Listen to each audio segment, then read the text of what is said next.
9:45, so we'll start. We have a very full day, so we would like to start on time and try and keep us on time all day. So first I want to, on behalf of the Hamilton Public Library and as the chair of the Public Sector Steering Committee Forum, we would like to welcome you to our forum this year, and we're really happy that you're all here and you made your way to Hamilton, this beautiful city.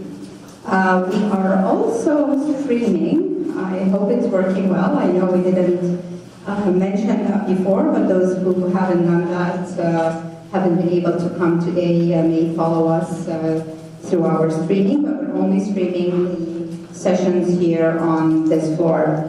So before I start, I just want to go over a couple of housekeeping items. There are washrooms in the back. There's just a couple of washrooms. There's washrooms on the floor and on every floor. There's also additional washrooms in Jackson Square. And the ones here, if there is a staff member around, they can help you go through right away. Otherwise, you'll just need to go around.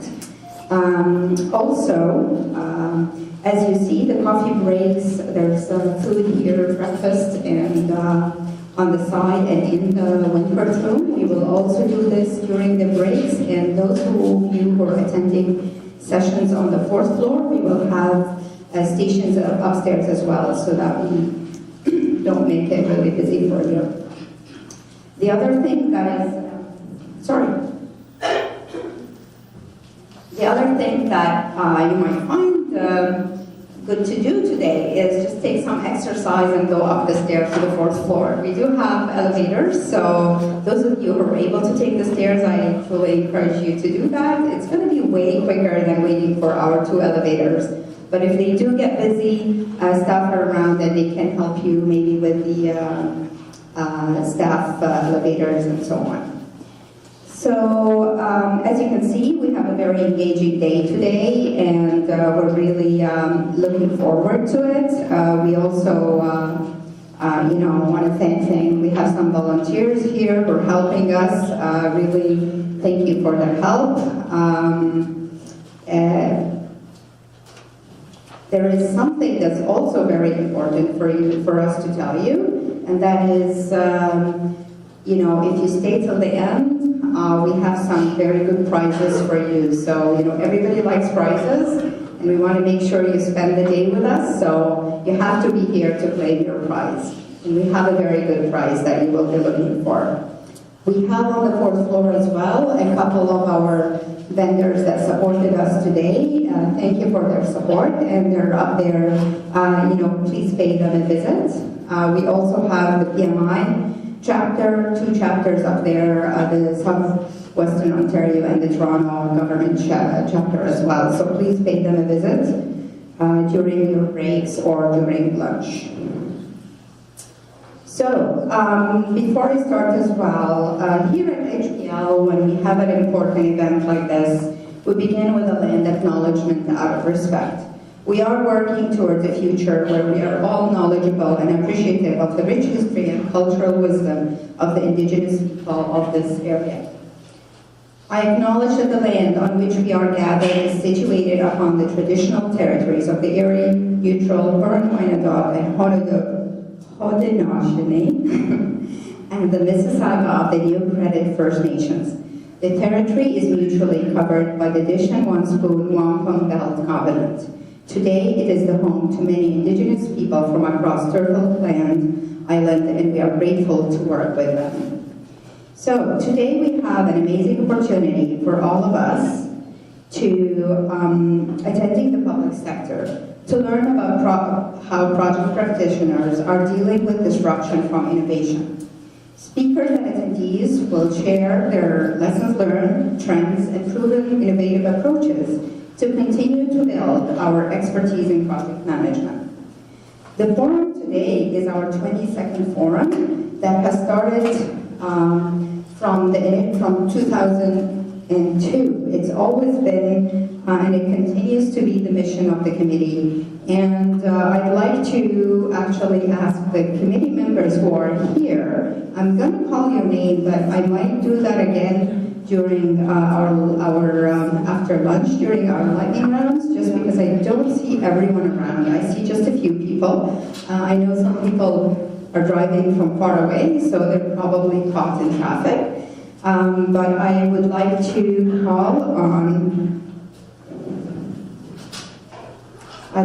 call on, I see Sue Petrie, the past chair of from the city of Mississauga, and the past chair of the committee. Sue, if you can please stand up. There is Alison Monroe from City of Vaughan. Thank you. Cindy Lockett. And do I see others? I don't want to start calling names. And we have Melody from Gonzalez from region of PL. Thank you.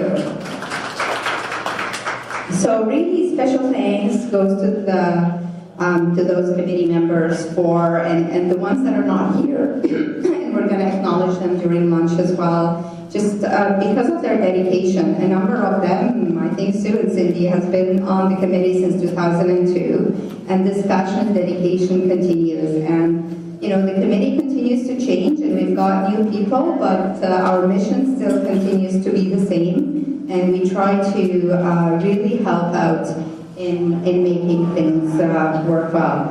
I also want to thank, I mentioned the volunteers. We have a few postgraduate project management students from Humber College that have volunteered to help out today, so I really want to call out a thank you for them. And you know, the many HPL staff, and specifically communications and design, those beautiful designs here are done by them, and also our technology team. So thank you very much in making and putting all this effort today. As you can see, we talked about our sponsors, and really the forum would like to thank the generosity of those organizations and sponsors. You know, they really helped us out today, so thank you very much for all your support. Just talking about what's coming up, you know, as you can see, we've done, this is the Forum 22. We really, as a committee, we aim to have 2 forums a year, spring and fall. We're not always successful to get 2 a year, but at a minimum, we want to have at least 1. So we're happy to say that for next year, we actually have both the City of Cambridge and the Regional Municipality of Niagara have been kind enough to host next year forums. So look out for those forums next year. But also, you know, we always call, and we're project managers, so we really plan ahead of time. And we're really looking already at 2021. So those of you who find there's a lot of value today in the event, you know, please tap one of us on the shoulder and say you're interested. We'll help you, you know, maybe make the case. and let's see if we can do and prepare something for 2021. So thank you again for all the, you know, the previous hosts and the upcoming hosts. Thank you for all your kind generosity.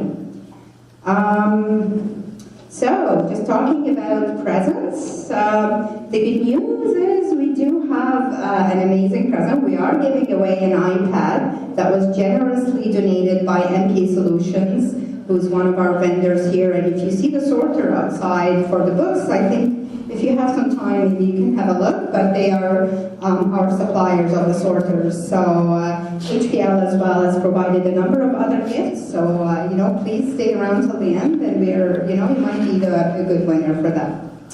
So with that being said, I would like to start the day by, you know, kicking it off with our keynote speaker.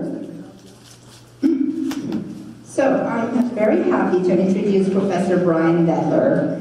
Brian, you know, I don't want to, you know, you have his bio there, but most importantly, Brian has been very supportive of a lot of the things we do here at HPL.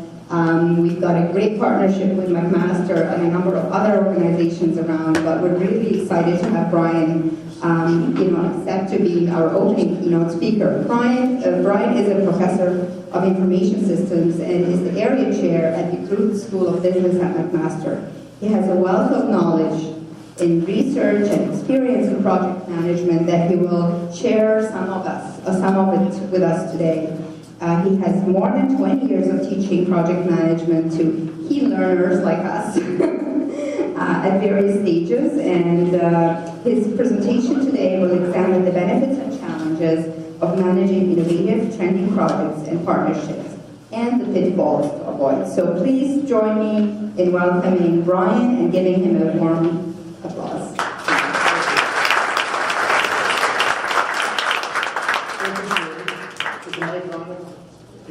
Great. It's wonderful to be here today. As Sherry alluded to in her kind introduction, I've been teaching project management for over 20 years at McMaster University, primarily to fourth-year undergraduate students. Prior to that work, I was a project leader on several information system development projects when I worked in industry. And more recently, since I've become an academic, I've been involved with many research projects involving not only local community organizations, but also national ones, and with both domestic and international researchers. So based on that background, I'm going to do an angle here. I'd like to discuss two broad themes for project management. First, I'm going to talk about the latest trends, or what I call innovations in project management, and then I'll turn over my talk to how to manage innovative projects in organizations today and dealing with multiple partners. So in terms of trends, I've identified four. So I'm going to talk about artificial intelligence in project management, broader skills for project managers, hybrid project management approaches, and diverse project management teams. So we always have to start off with the definition, because there is no universal definition of artificial intelligence. So my definition that I like to use is AI is intelligence demonstrated by machines in contrast to the natural intelligence displayed by humans. So to give some context to that definition, I'd like to show you a few examples that this AI in practice today, before we get into project management. The first is Waze. I don't know if anyone's used the Waze app, but it's very handy for driving because it collects real-time data and directs you around traffic, congestion, and accidents. I've used this many times in my commute from Toronto to Hamilton. I've learned new parts of Oakville, Burlington, Toronto that I've never seen before. I've just learned to trust the app, even though it's not perfect. So it's a good example of using real-time data with a smart system to interpret that information and help you in your daily life. The next is Alexa, another common example. It's a virtual assistant that can basically, you speak to it, and it can order products, it can play music, and tell you about the weather. There are some convenience factors here, which is great, but there's also challenges such as privacy when you're using this type of technology. And the last example you probably heard of is Shazam. It's basically this wonderful little app that allows you to identify any music that's playing in the background and tell you the name of the title of the song and the artist.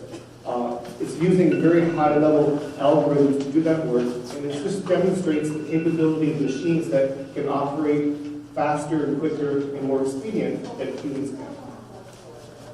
So what does this mean for project management? If we apply this type of technology to the project management world, we basically have two camps. Some people say that AI is going to be great. It's going to alleviate all the mundane tasks that involve technical project management. Other people are fearful in that it may replace the worker, replace the project manager. Why have a project manager if I have an intelligent robot to do all that work? So there's this duality around this concept.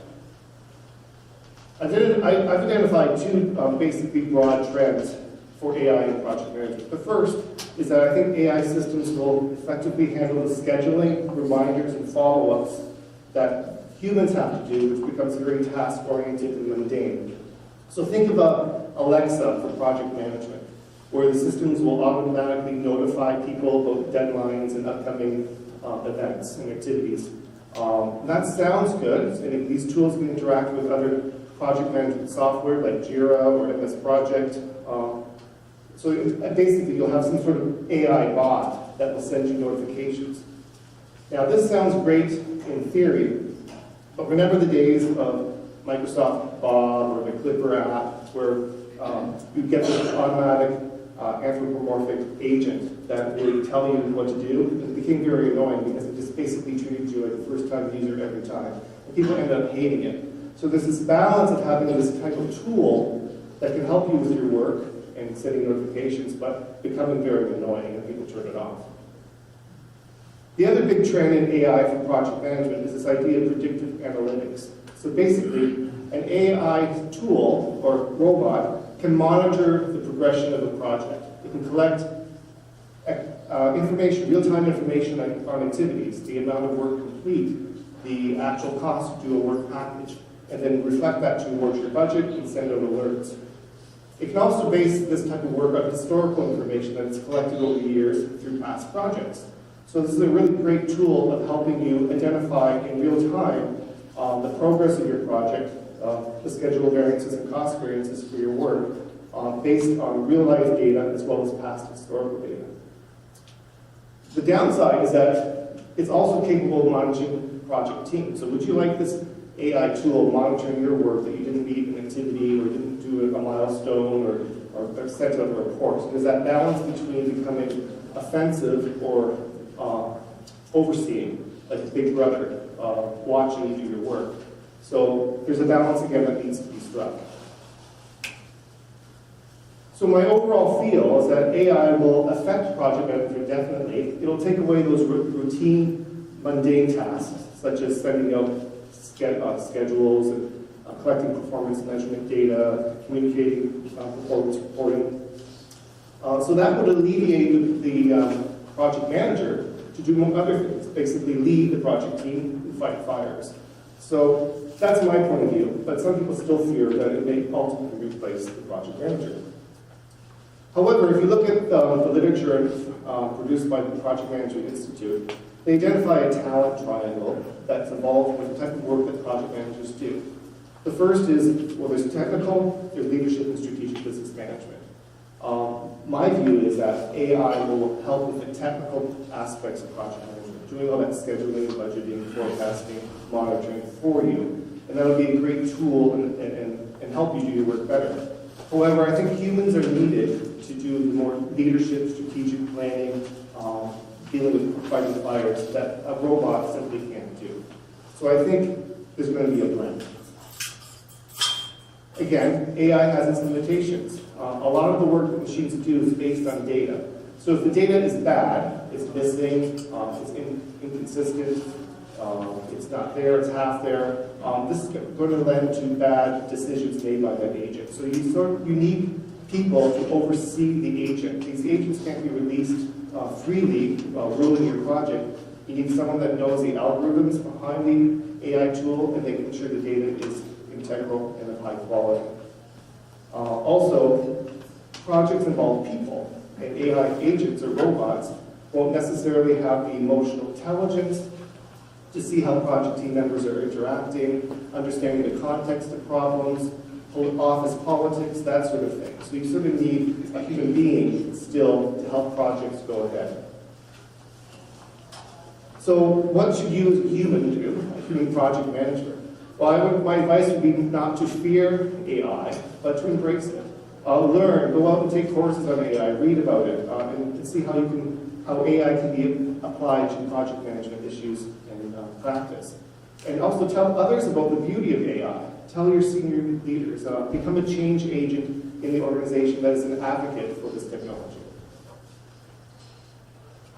My last note on AI is my own work at the School of Business when I teach project management.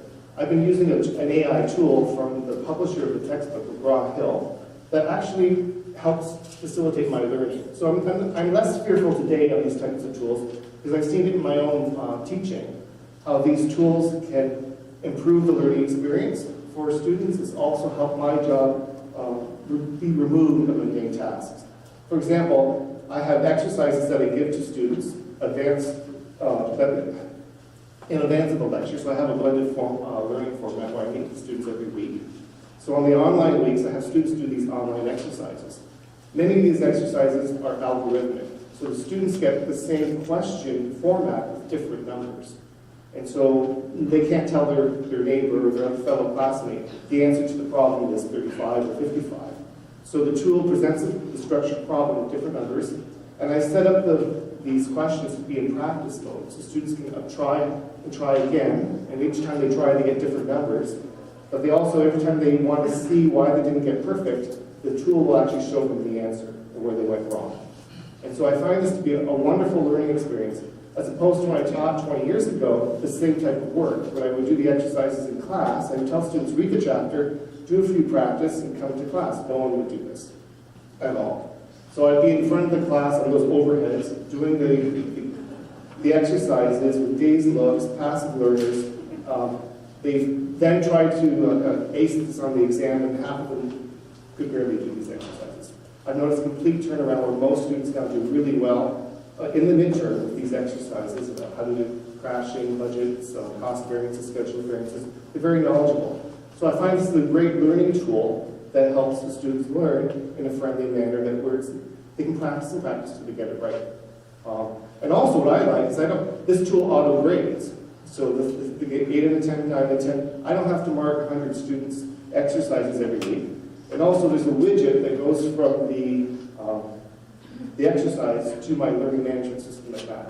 So it ports over their answers right to my gradebook.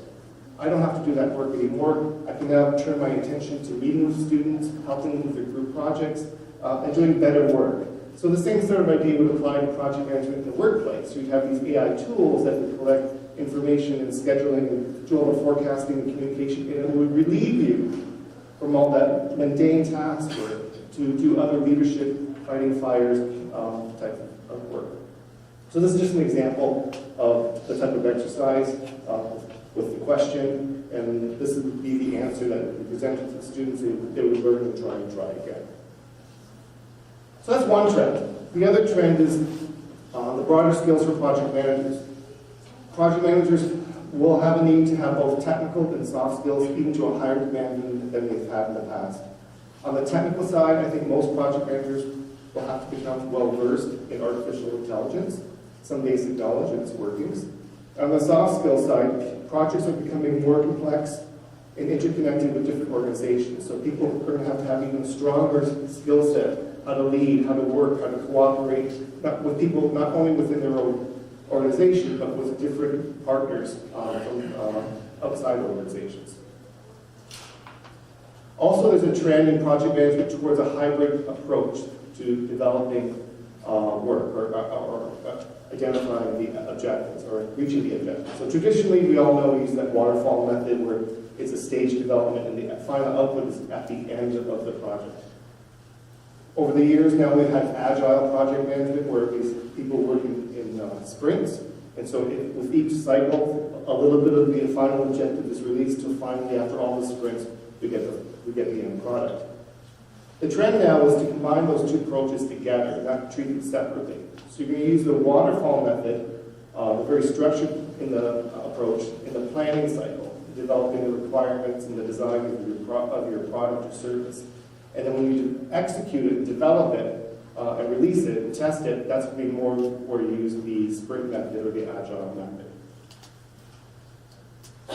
And the last trend I want to talk about is just how there's a trend towards more diverse teams. And you can think of diversity in many aspects.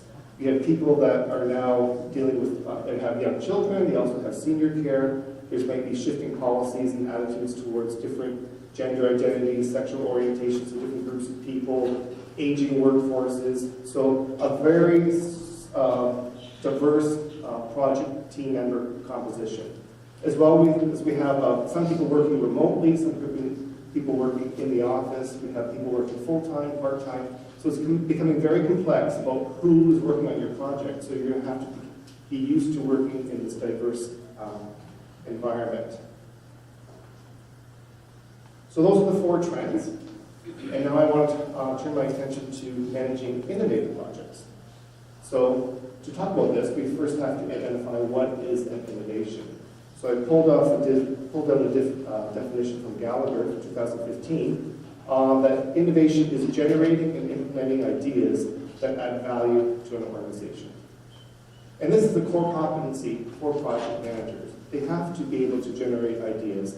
They have to interpret business strategy, assess the feasibility of objectives, analyze the cause of the problem, etc.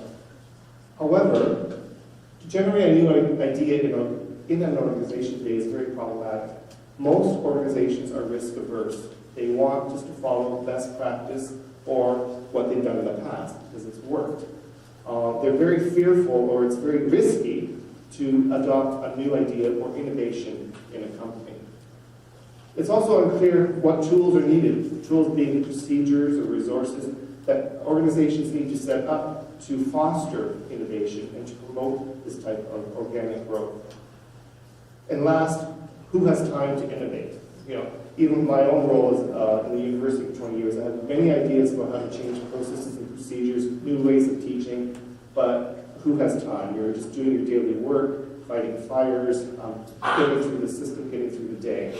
So these are barriers or obstacles to innovations in organizations. So to prepare for this talk, I had the opportunity to read a lot about the literature. So I always tell my students to do this. So I'm doing what I tell my students is read the trade industry articles and read the academic literature on project management. This year, in 2019, there was a terrific article in the Project Management Journal, which talks about the role of project management and top management involvement and its impact on innovation that is grown in an organization.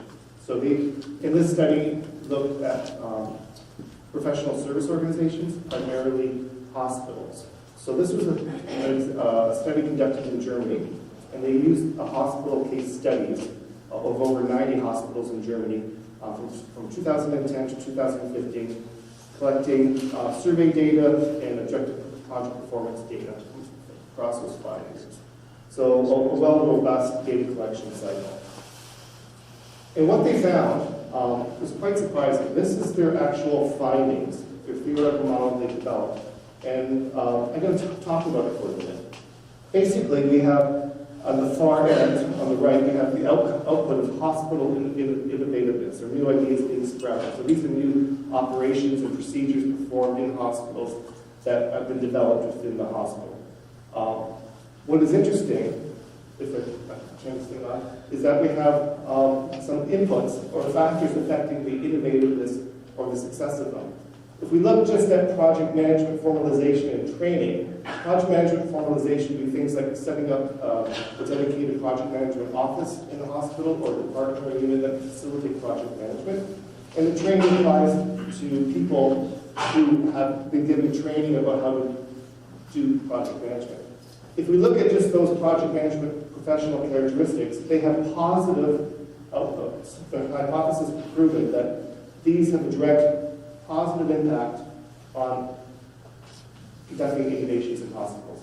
If we have a PMO office, it leads to innovation, supporting innovation in hospitals. If we have training for people, it leads to success. However, when you throw in top management involvement, and that's the degree to which people like the CEO or the management board influence or direct the project, it has negative outcomes. So the main effect between top management involvement and hospital innovativeness is negative. There's an inverse relationship. The more senior management gets involved in new ideas being germinated within the company, the less likely that idea is to be come to fruition. And there's actually interaction effects between project management formalization and project management training. That means it's a worsened effect when we combine, if those hospitals have these characteristics set up, coupled with top management involvement, will lead even to further declines. So have a read of that article. They have some managerial implications from this. They're saying that why do we have these negative relationships when top management becomes involved? Well, first of all, in these types of organizations, such as professional service organizations, responsibilities and power is diffused. Employees like being independent, and they're reluctant to take the advice and involved in the central support functions. So top management, if they want to see innovations in these type of companies, should be aware of these negative consequences. And they should not become too involved in monitoring and micromanaging these innovative projects.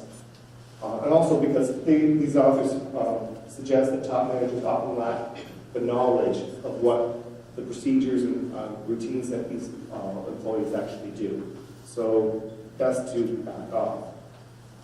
Now that's their study. There's other work in this area. So I went back to an article produced in 2003 by Kenny, and he says that not all innovations are the same. And so when we have radical innovation, so something very revolutionary, that top management should back off, that they shouldn't be micromanaging these projects. However, if it's an evolutionary or incremental change, a small change to traditional processes or routines, that top management should engage. So we have to look at the context of which these projects are being taken, whether they're the type of organizations, and also the country that they're in and the culture of the company. So what are the obstacles to innovative projects?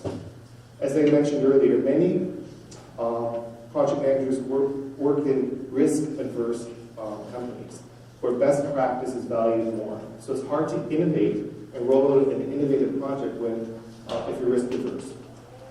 Again, we don't have the standard tools or resources or procedures to innovate. We don't really know what is needed to foster growth of these innovations. And again, as I mentioned, time is a factor. So if you're a project manager working on a project or a new idea, you spend typically most of your day fighting fires and don't have time to work on a new innovative idea. So thinking about these articles that I've read, I turned to another set of literature in the business literature, and this is about institutional entrepreneurship. So basically it's doing new ideas and entrepreneurial work within an organization. So again, it's the same idea of innovation. And this article in 2014 is based on data collected in car manufacturing companies for over like an 8 to 10 year period. So again, another rich set of data. And they basically came up with this model that there's conditions that set forth a new shift or trajectory shift in organizations to develop a new idea or innovation. And that there's just cycles that would lead to the innovation being produced. So there's a cycle of innovations in companies, but these cycles are not clear and straightforward. There's actually tension between three factors of each new innovation being developed. And these factors are reflective dissension, eliminatory exploration, and imaginative projection. So very fancy words for simple concepts, but reflective dissension means that someone has identified a flaw or a problem with the way we're currently doing things, or problems with a new innovation trying to be worked out. This is countered by people thinking of new ways to overcome those problems or new ideas, the innovative projection, imaginative projection, and then experimenting with those types of solutions to come up with the ideal way to go forward with that innovation. So this is, as the authors promote, is a liminality or a strength of how trajectory of new innovations are brought forward, that there's a period of time when things don't work anymore and people grapple with how to do things. And there's problems or contradictions. There's also congruencies that work together, and finally the new innovations deployed become standard practice. And that sort of leads to this next slide where I've overlaid that framework with other theory that I know, is particularly tipping theory. They just talk about contradictions and congruencies, that basically contradictions are tensions that, if we treat innovation as an activity, are things that go against that innovation from happening, and congruencies are factors that would promote innovation or activity. And so it mirrors well upon the liminality framework proposed by the other authors.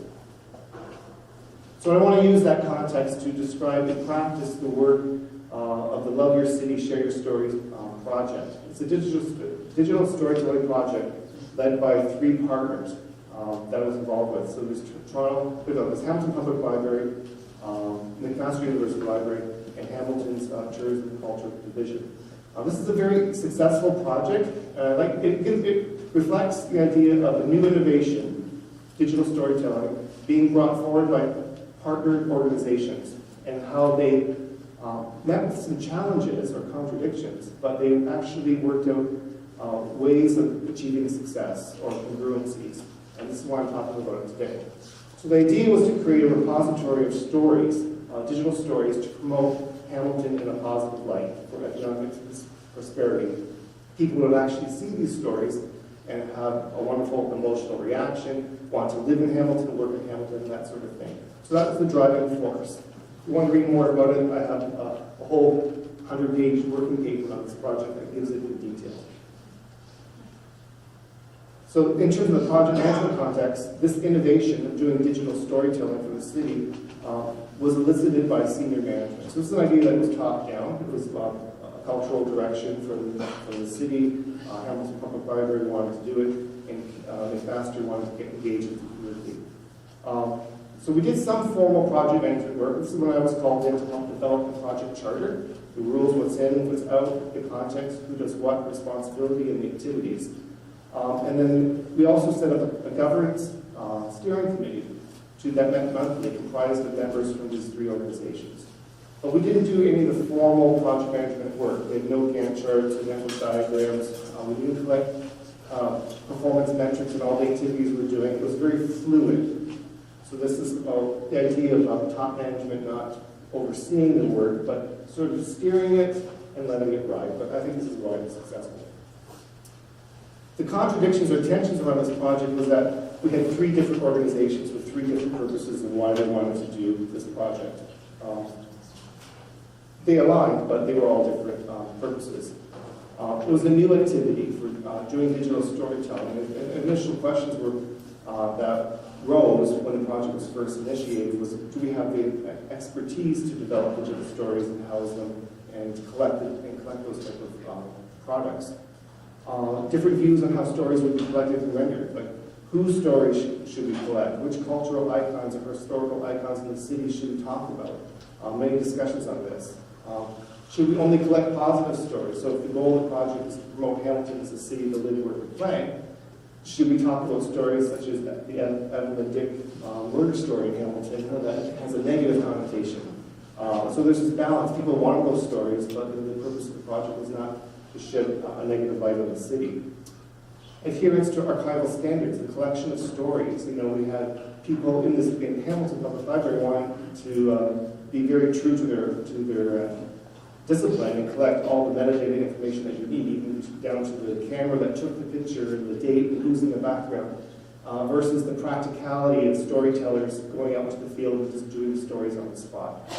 And then using new digital technology, you know, problems about which technologies deployed. In a large wall display that was used. We had iBeacon technology that would render stories on iPads. We also had a microsite. So there's all these different tensions about what to do. And so we did this thing, as explained in that liminality model, where we actually tried out and experimented with new different technologies and ways of working. So what happened? So this project, three partners got together. There's challenges overall, and the congruencies are which shone bright here and led the project to success. So, for example, cooperative partnerships. All three organizations had great mutual respect for one another. We met monthly. The conversations were very friendly and clear. There was funding for this project, which helped a lot. We had a future fund from the City of Hamilton. We had my shirt grant from the Social Science Advances and Research Council of Canada. We had a commitment from senior management and leadership to carry out this project, to give us space to work out with the technology, to purchase the iBeacon app and the wall display. So that steering committee was a good way to structure good project governance without becoming too micromanaging. Lots of good positive feedback from the public on this type of work. And more importantly, the flexibility. The flexibility to have people come in and out of the project at any time.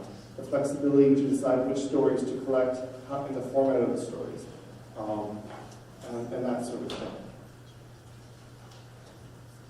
So that's a good example of a project that worked, that was an innovation by multiple partner companies, and that they grappled with contradictions but worked things out. And the idea of finding a way to let that innovation blossom. So last few words on my talk is managing partnerships. Strategic partnerships are tricky to manage. As work in a partnership happens, change occurs. So it's easier to handle change in a single organization because it's contained. But when you have multiple partners, it takes two to tango. So sometimes you want to have a contract. Without a contract, you're treading on thin ice. But even with a contract, you're not going to have all the details of what's going to happen in the future. They're often incomplete. So what to do? So in advance, as with the digital storytelling project, we need to establish good partnerships up front. Be aware of each other's needs and how you operate. Good partnerships regularly share information. They talk about possible events and what to do if such events occur. And partnership is like a marriage. We don't know in advance what will follow a couple, but the partners agree how to work together to face the future. And so basically that's my talk. So I wanted to talk today about the trends in project management and also give you my reflections on how to foster innovations in organizations, especially in multi-partner projects. So if anybody has any questions, I have the microphone, and I can come around. Or you can yell very And don't be scared. Any questions? Too early? Right here. Yes, go ahead. That was a wonderful presentation. Thank you. A couple of points.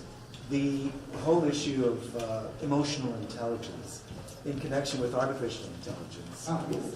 Advanced research is now underway with Microsoft, also with MIT, to do something that's called effective artificial intelligence, and also to be able to work through algorithms, build algorithms about facial recognition, the interpretation of emotions, and what might then lead to the next step in recommendation for action to be taken.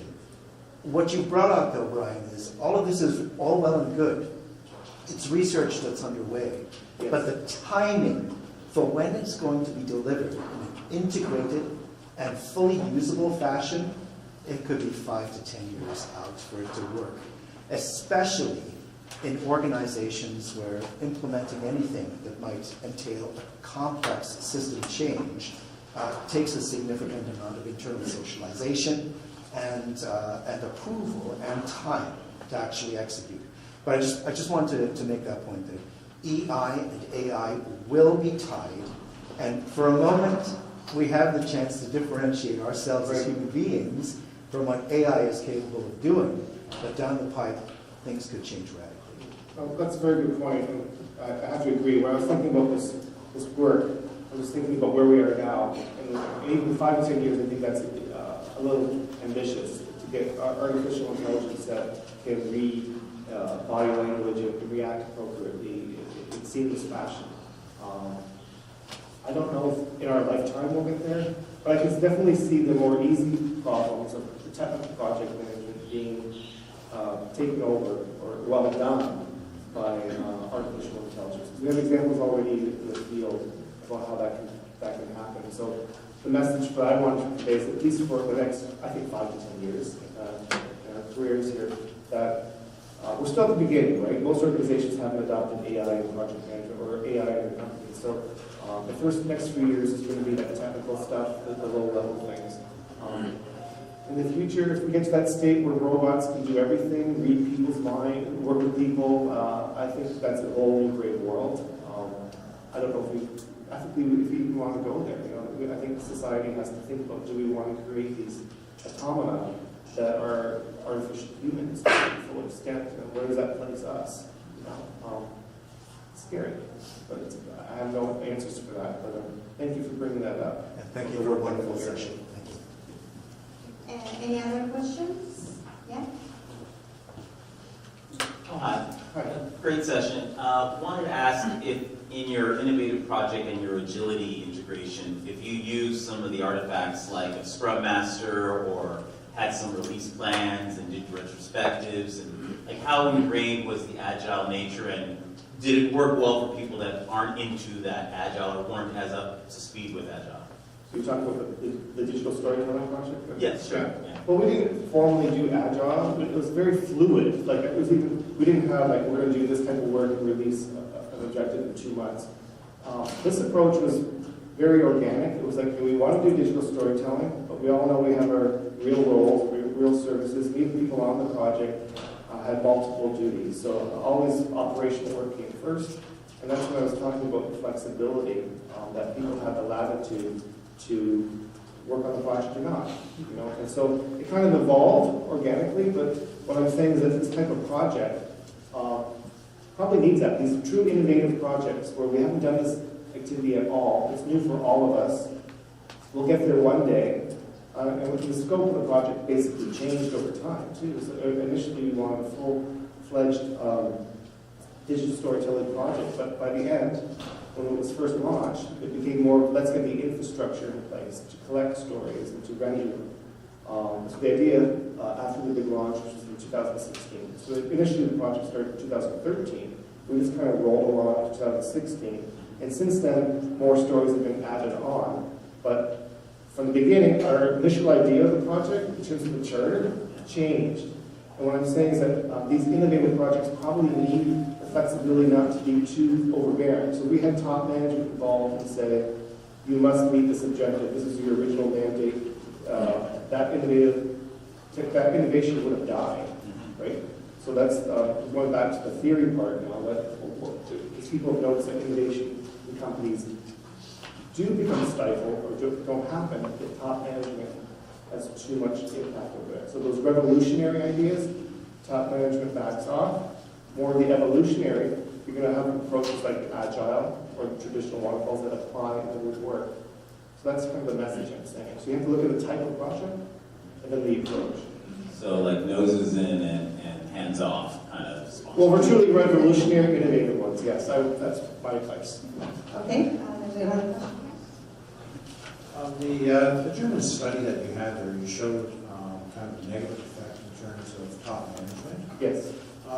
In that study, did they talk about how you get commitment or from a sponsor perspective from top leadership to ensure everybody's on board? Because it kind of gave a negative tone from what I saw on the slide. Yeah. So how did they confirm true sponsorship for success of the project?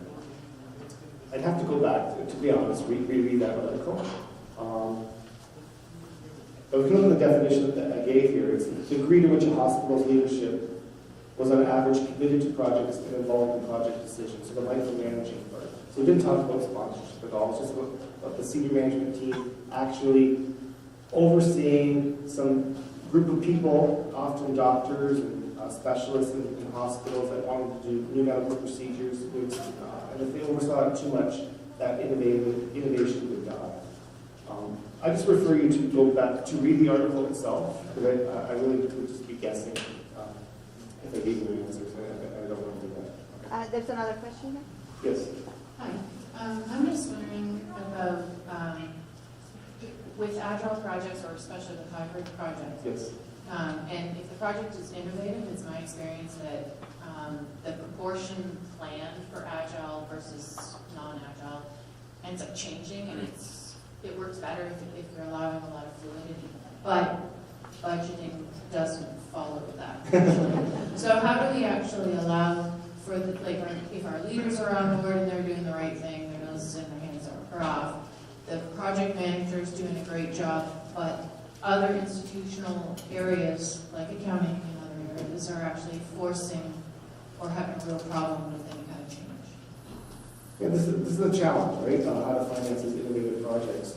It may require new budgeting models or positionings, or at least getting the seed funding, and then taking do a retrospective after that period and see go on. Or you can have a commitment over several years, because it's the bulk money, and it gets released in stages. But you're right, you know, it is a challenge to do that financially. But again, I think the more flexibility you have with the budgeting or anything around innovations would be a good thing if the innovation is to bear fruit and can become stable.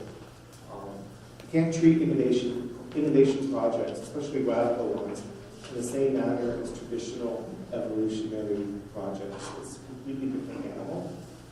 So that's the message I'm trying to say. Any other questions? No? Going once, twice? No? Okay, thank you. Please. Thank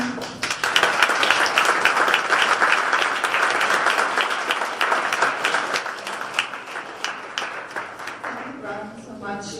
It's been very engaging, and I'm sure we all learned something today, so thanks a lot for everything. Thank you. So now I think we've got a little bit longer break between this session and the next, which is great, because we were worried how long it's going to take you to go upstairs, so thank you, Brian, for enabling this. So please, just linger around, or, go upstairs and have your, start your session. So the session, I believe, ASAT session is here, and then the change management is on the 4th floor. So thanks, and enjoy the rest of your day.